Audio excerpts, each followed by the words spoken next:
आपको अगर जानना है कि ईश्वर या भगवान क्या है, कौन है, तो क्या आप किसी गुरु ने बताई बात पर या किसी ग्रंथ या पुस्तिका में लिखे जवाब पर विश्वास करके वह ईश्वर है यह मान सकते हैं? उनकी बातों पर विश्वास करके क्या आपको ईश्वर मिलेगा? अगर ईश्वर क्या है यह सवाल आपका खुद का है, आपके भीतर उठा है, तो जवाब आपको किसी दूसरे का क्यों चाहिए? आपका सवाल है तो इसे जवाब भी आपका खुद का ही होना चाहिए, है ना? क्या आप खुद खोज नहीं करेंगे कि ईश्वर क्या है? प्रश्न पूछना बहुत सरल है, लेकिन सत्य को जानना प्रचुर प्रज्ञा, गहन संवाद तथा खोज की अपेक्षा रखता है। ईश्वर के विषय में जो भी अब तक कहा गया है, दूसरों द्वारा हमने सुना है, क्या हम उसे ही मान लेंगे? क्या फ़र्क पड़ता है कि वह कौन है, कृष्ण, बुद्ध, ईसा मसीह या अल्लाह? क्योंकि यह सभी गलती पर हो सकते हैं, वैसे ही आपका विशिष्ट गुरु भी गलती पर हो सकता है। सत्य का पता लगाने के लिए पहले तो आपका मन पूरी तरह से खाली होना चाहिए, और जो भी आपने अब तक उस बारे में, ईश्वर के बारे में बाहर से सुना है, वह सारा ज्ञान आपको भुलाना होगा। आपका मन यूं ही विश्वास नहीं कर सकता, बिना सोचे समझे कोई चीज़ का स्वीकार नहीं कर सकता। मैं आपके सामने सत्य का वर्णन कर सकता हूँ, लेकिन यह केवल वर्णन होगा, स्वयं सत्य नहीं होगा।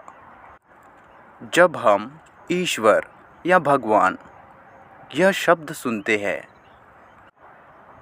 तो यह केवल शब्द है, यह वो नहीं है जिस बारे में मैं आपको बताना चाहता हूँ।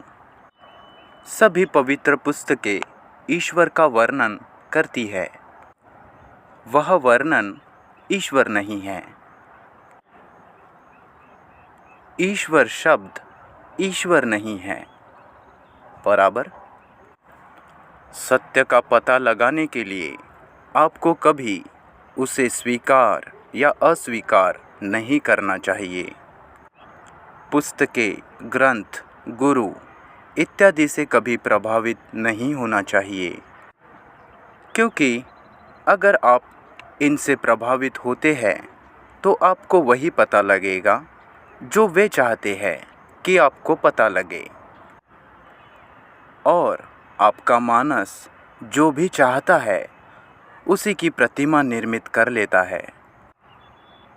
यह दाढ़ी वाले ईश्वर की कल्पना कर सकता है, यह उसे नीला, बैंगनी इत्यादि रंग रूप में भी देख सकता है। अतः आपको अपनी ही इच्छाओं के प्रति सजग होना है और अपनी इच्छा, आकांक्षा के प्रक्षेपणों के छलावे में नहीं आना है।